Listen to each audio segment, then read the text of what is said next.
Well, welcome to Sap Sucking 101. We're going to talk about tapping the bigleaf maple tree. It's BC's only large maple, so we don't really have to do a lot of detective work to figure out which trees to tap, but we'll talk about that in a few minutes. Okay, this is a spile. That's one of the things you'll need. It's the tap that goes in the tree. It's a 7/16 hole that's used for it, and they sell for less than $1. And this is a T, and it's used for connecting the tubing together so we can have 2 spiles going to one bucket, or maybe even 3 or 4 spiles connected to one bucket. And the other thing you'll need is tubing, and this is a food grade, fairly rigid tubing, so it doesn't sag too much between the spiles. It's also quite affordable. Usually you use about 2.5 feet of tubing per spile, maybe 2 feet, somewhere in there. You also need containers for collecting the sap. This is a 16-liter bucket. We tend to have some pretty good sap flows, so we need the large buckets. Usually 16 liters or 5 gallons works well. Normally we drill the hole in the cap for the tube to come in, and then when we go to change the bucket, it's very easy. Just unscrew the cap and put a new bucket there. We started out in the past, we were drilling the hole in the back, and we found that worked well too, but going through the cap seems to be a little better. I'll show you that later.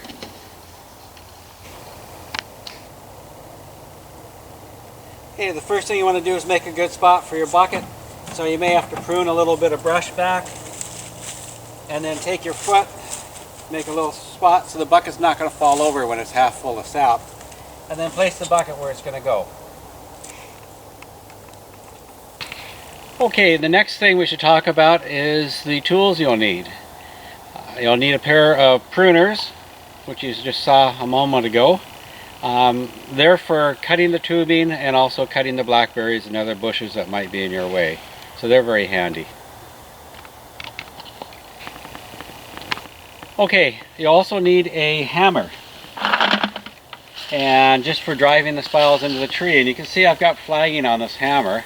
And that's so when I put it down in the leaves, it doesn't disappear. I've lost a few hammers and had to hunt for them. Okay, the last tool you'll need is a tool to make a hole in the tree. It's a 7/16 hole, and we can either use the old-fashioned method of brace and bit, or we can go the modern way with a cordless. You notice the tape on the bits. They basically show me how deep the drill, which is about 2.5 to 3 inches deep. So I'm going to cheat and do it the easy way.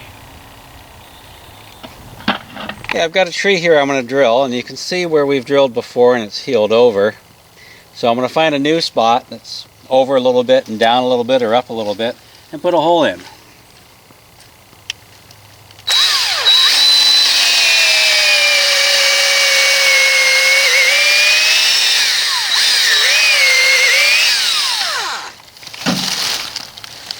And I don't know if you can see it dripping out of the hole there.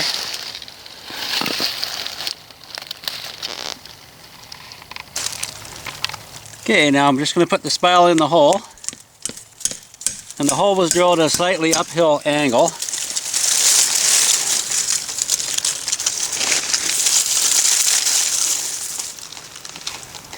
This is a medium to fast drip. It will drip faster, but it's doing quite well.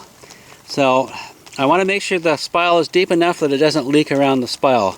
We'll have to check that tomorrow, see if the tree's wet or not around that spot. Okay, now I'm going to put my tubing on. It's a bit of a tight fit and it doesn't want to come loose.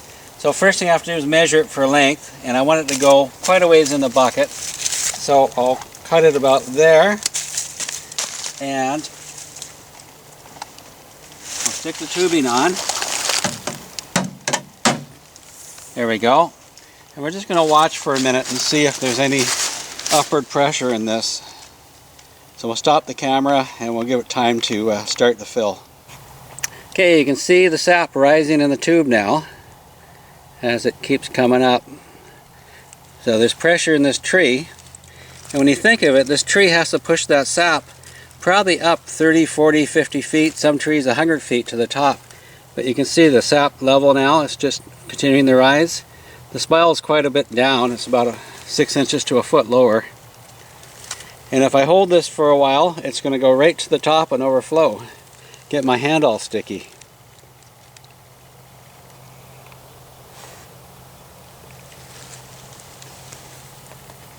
So it's come up the tube quite a bit.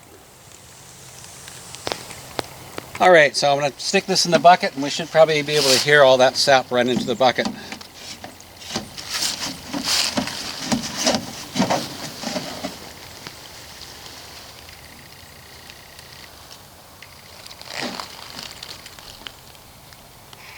You probably can't hear it. There's a very light tap, tap, tap, tap as the sap drips in.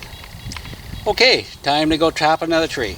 Okay, I'm going to tap this tree and then tie it into the last tree that we just tapped. So again, I'm choosing a spot that's clean away from old holes. I'm drilling slightly uphill and about 2.5 to 3 inches in until I get to my tape. So I start it usually straight in, and then I tilt it a little bit so I don't skate and tear the bark.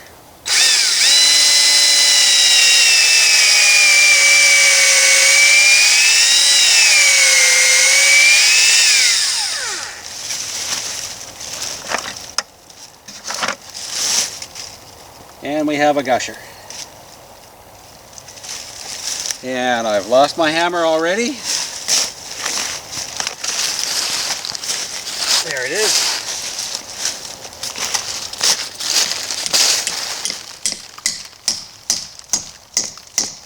You really want to drive it into it. Feels like it's stopped. Now I'm going to put a tube on it. If you do this wrong on a T or a spile, it's really hard to undo. They go on much easier than they come off.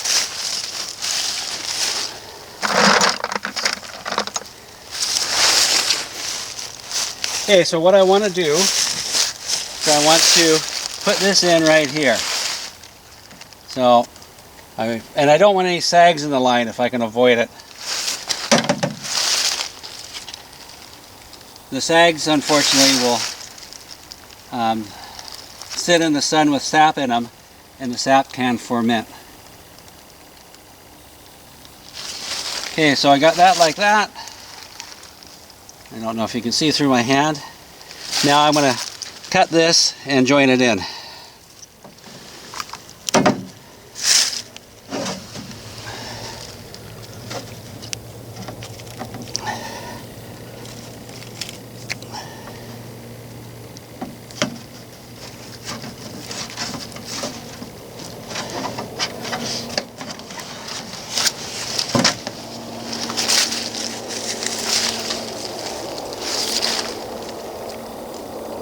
So we now have 2 spiles connected to 1 bucket.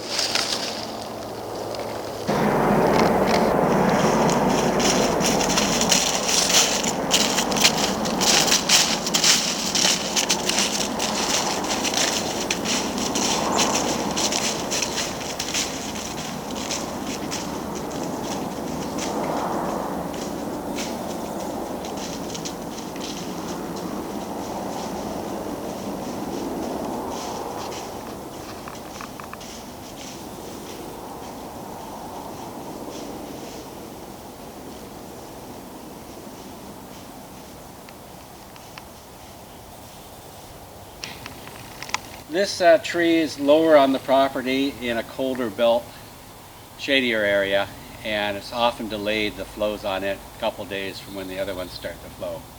So right now we've just been tapping trees in the sun. I want to try one in the shade and see if it's flowing too.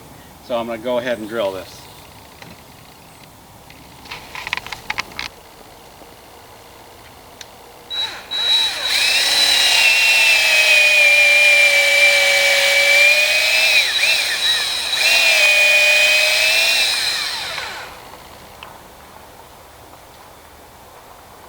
I could tell by the sawdust coming out that it wasn't flowing that well, but it is dripping, so that's good.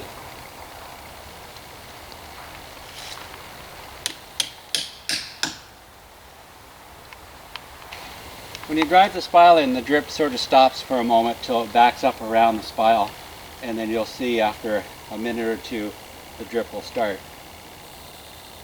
Or 3, or 4. So you can see that this is a very, very slow drip. It is dripping, but it's not in a hurry. So if tomorrow is warmer, this tree may pick up its production. Okay, I'll hook up some tubing and drill a few more of the stems here. This is a coppice, which basically is an old stump that we cut the tree, and all these stems grew from the old stump, and that's what we call coppices.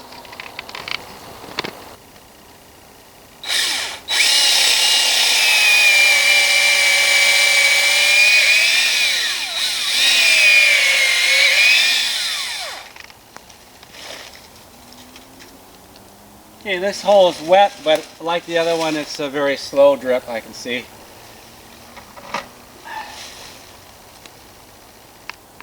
It's starting to run down the tree now.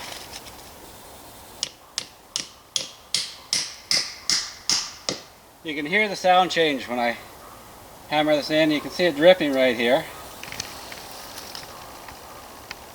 When it comes out of the tree, it's 98% water, 2% sugar. So when I taste it, it tastes like nice water. As sweet as my finger. That's about it. Okay, I better plumb this one in.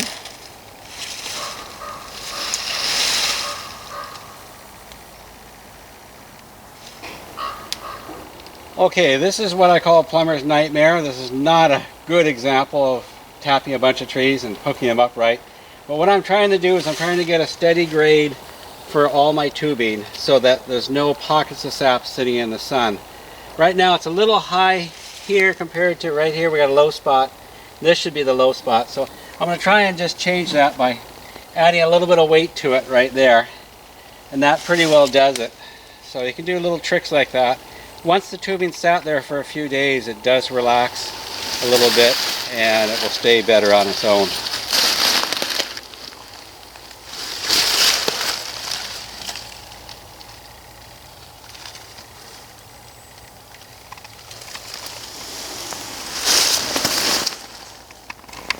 Normally the hole lasts about 4 weeks and then we have to re-drill.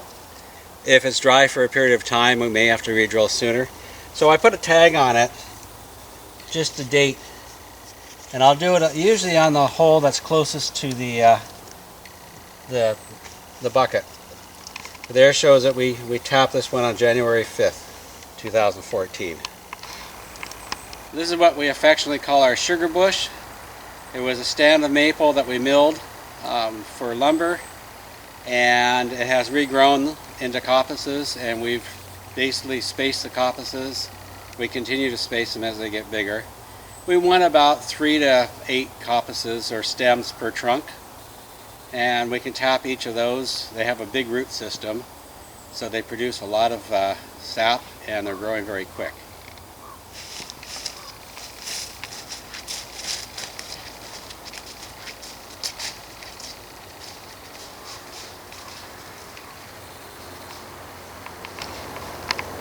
We number our trees, it's written on the back side, so that we can keep records of which trees are good producers and which trees are poor producers.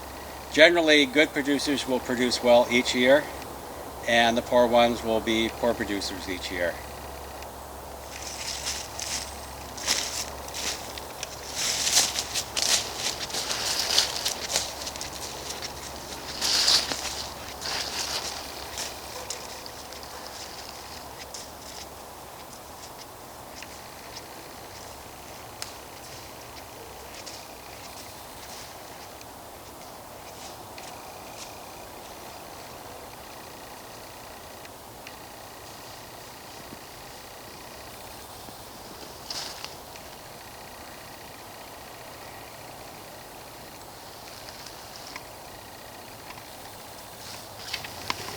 We tend to tap trees that are between 6 inches or 10 inches preferably in diameter, and about a foot and a half in diameter. These big ones like this one right here, we've tapped it time after time and really haven't gotten much from it. It's really the smaller, faster growing trees we're looking for.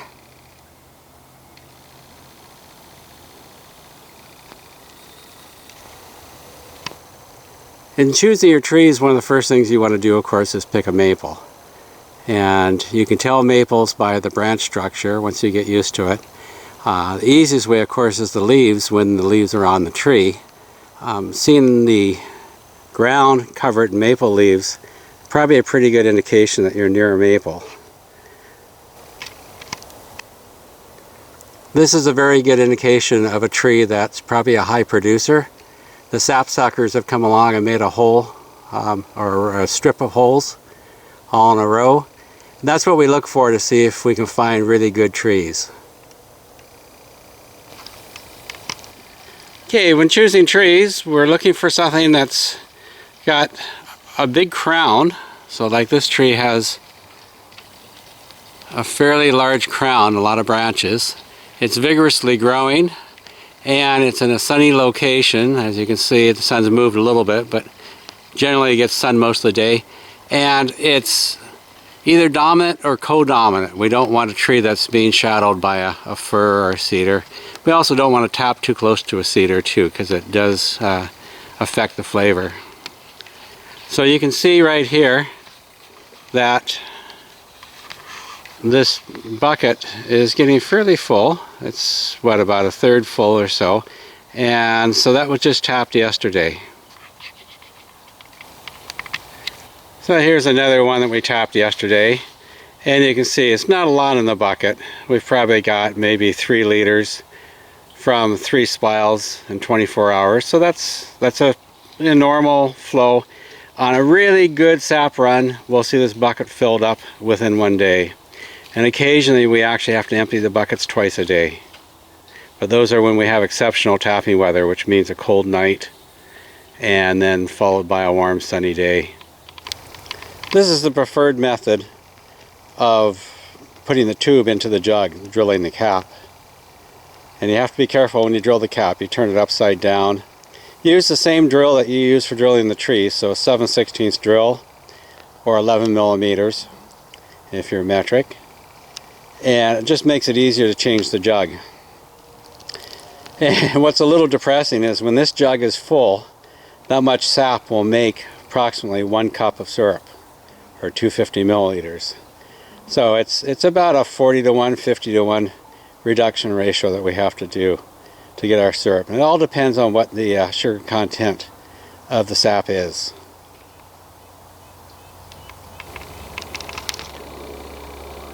Looking at this, you can see the sap looks quite clear.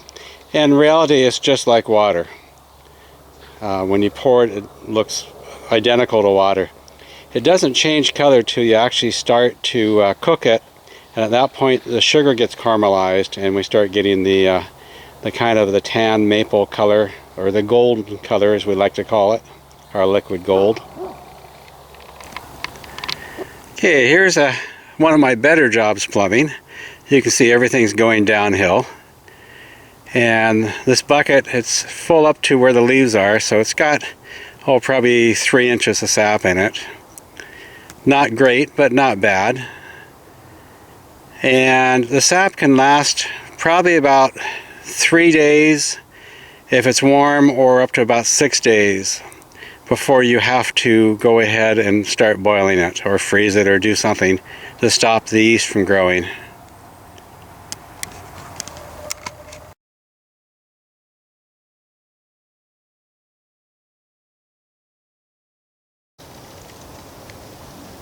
It's been 2 days since we last looked at this one, and you can see this bucket actually filled right up and started to overflow. We have a new bucket hooked in here, and we're going to take this down to the evaporator and start boiling it. Okay, I've disturbed this so you can see the sap moving. It's not that much for the fact that it's been 2 days, but it's still a fair amount of sap, so that's good. The sap's nice and clear. Sometimes when you tap the first day or two, the sap is a little bit kind of off color or brown. Then it clears up, but it's been clear on all the buckets I've checked so far today. So I'm just going to swap them out.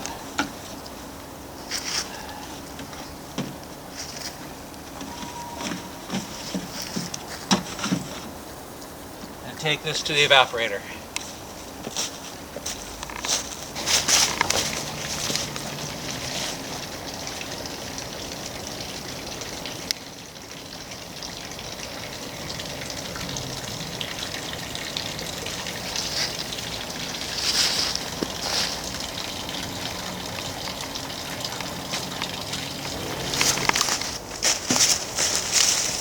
This is the tree that had a very low flow, just barely a drip when we tapped it.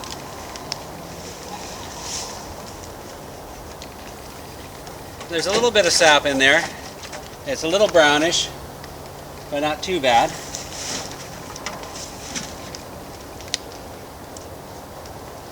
So I'm just going to pour it into this other jug and then go collect some more. Bring them back to the sapmobile.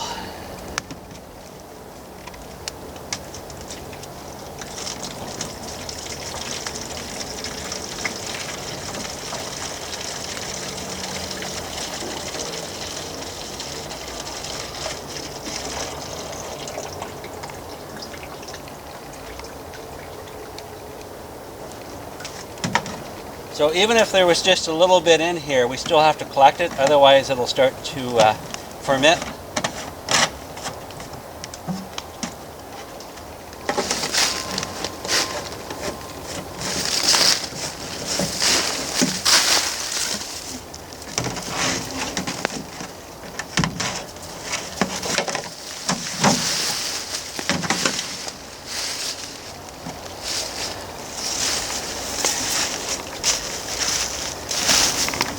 So we were here a couple days ago and the sap level was about there, about 3 inches. Now it's up quite high, so this tree has done a lot in the last couple of days.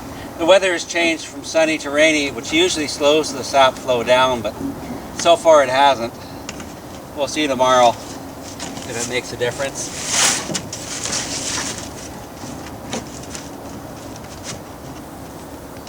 Okay, so the teas have this little nub. And what that nub is, what the purpose is when I pull this out of the bucket, instead of dropping it in the mud, I can actually put it on this nub here, and then I can take my bucket away, empty it, and when I bring the bucket back, or a new one, I can take it off and stick it in the hole, and it keeps everything clean.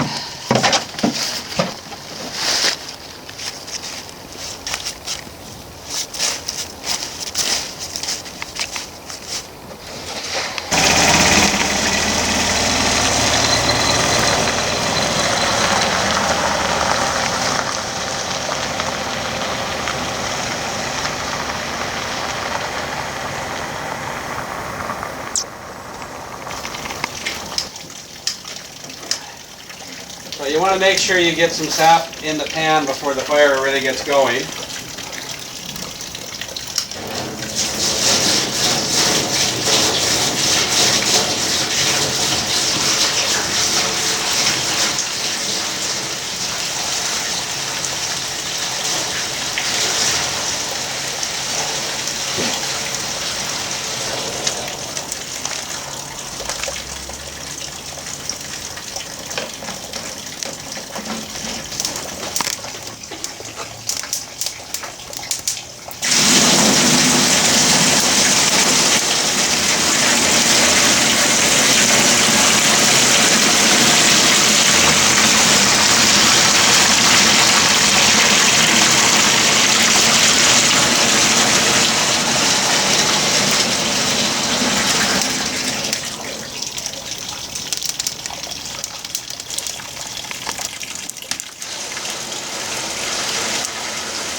Okay, so that's 40 liters so far.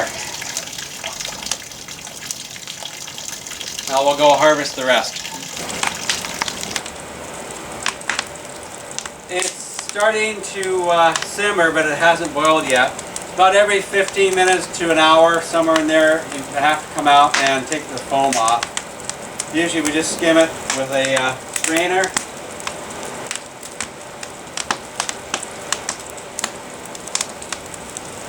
What I'm trying to get off is this right here, some foam. So I'll just take and shake that off.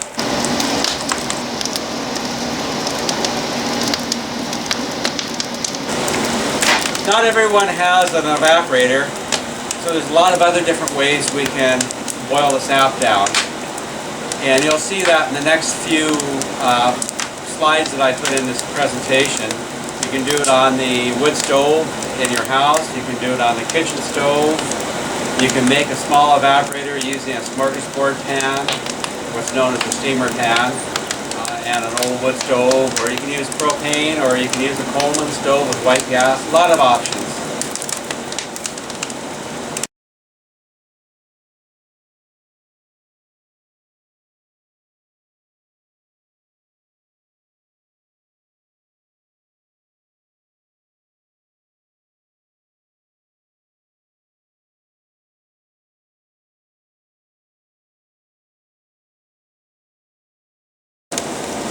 So this is the steamer pan I was mentioning, and we have this evaporator set up that we can use a series of these instead of the big tank, and that makes it easier if we have small amounts of sap. But again, you can put this on a 2-burner Coleman stove and it works quite well.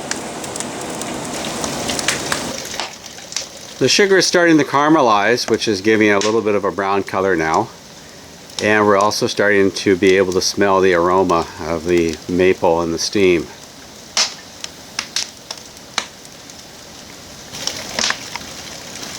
What this whole process is just getting rid of the water and keeping the sugars and any other proteins that are there.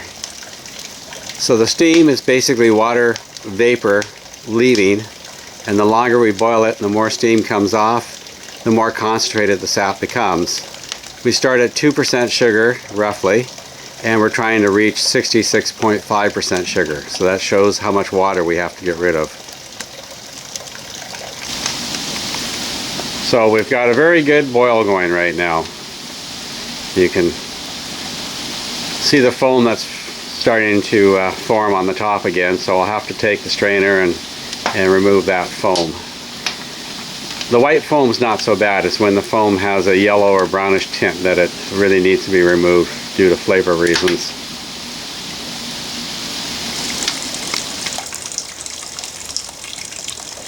We will keep boiling it here till we get to about 45 to 55% sugar, and then we'll take it off and finish it on the kitchen stove, where we can do it very carefully to take it up the last 10% or 20%. This is some of the foam that was being skimmed off, and you can see the brown streaks in the foam. That's what gives the aftertaste for the syrup, so you want to get rid of that if you can.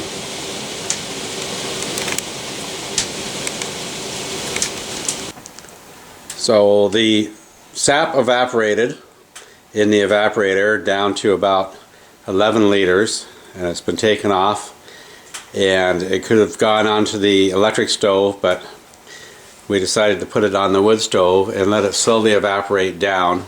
So you can see the color of it now. It's quite a bit browner than it was before.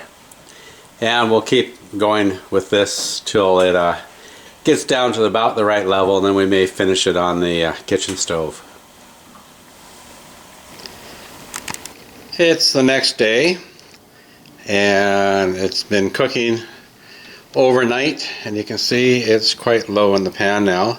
So at this point we're going to filter it and then put it on the kitchen stove to boil hard and finish the evaporation process to try and get it down to 66.5% sugar. What we have here is a sieve used for doing jams and jellies, and in it we have a piece of medium weight cotton fabric, unbleached, and then over that we have a paper sap filter, and we'll be pouring the syrup in there, and as the sap paper fills up and starts to clog, we'll eventually have to take it out and just use the unbleached cotton. Filtering is a very slow process.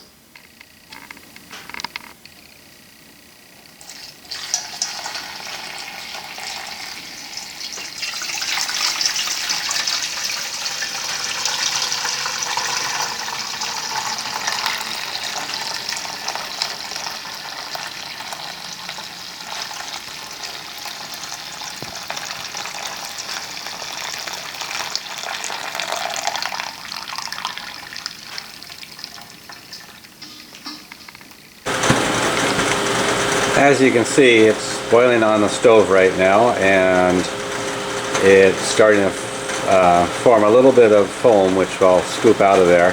But the bubbles are very big. What I'm looking for is for the bubbles to turn extremely fine, almost like the head of a stein of beer. When the bubbles get really fine, then it's ready. You can also tell by the taste, of course. Another way to tell is to use a spoon and take a spoonful and let it drip off the spoon and see how thick it is. You need a really trained eye for that because our syrup is fairly thin. Then you can hear that the range hood is running. That's important. You don't want to take the wallpaper off the walls of the house by all the steam that you're producing. The bubbles are starting to get a bit finer, but we're still a ways away. So we're going to skim it, and then we're going to take a few drops and put it on the refractometer and see what percent sugar it's at.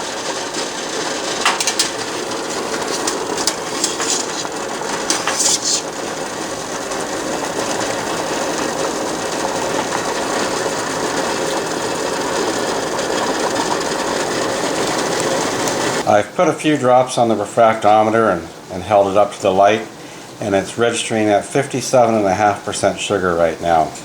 The refractometer is a very handy instrument. It's expensive, probably around $80 to $200 depending on where you buy it.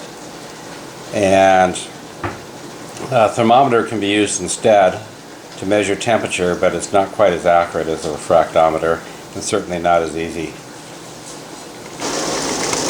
At this stage, it's very critical that you keep an eye on it because it's going to go from 57.5% sugar to 66% sugar in a very short time. And if you don't catch it, it will boil over or it will burn the bottom of the pot. You can see the bubbles are starting to change and get finer and starting to raise up. So we're getting very close. So close, I'm going to have to stop recording.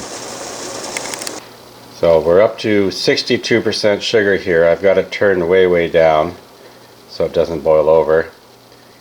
And we're just taking it up the last little bit before we bottle it.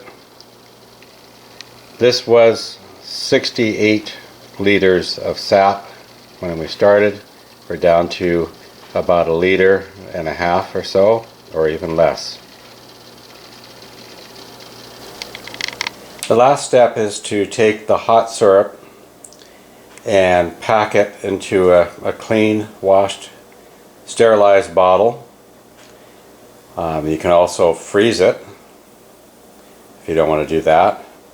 Sometimes people will let it settle for a while because there might be some sugar at the bottom. This batch we have is quite blonde and has no sugar.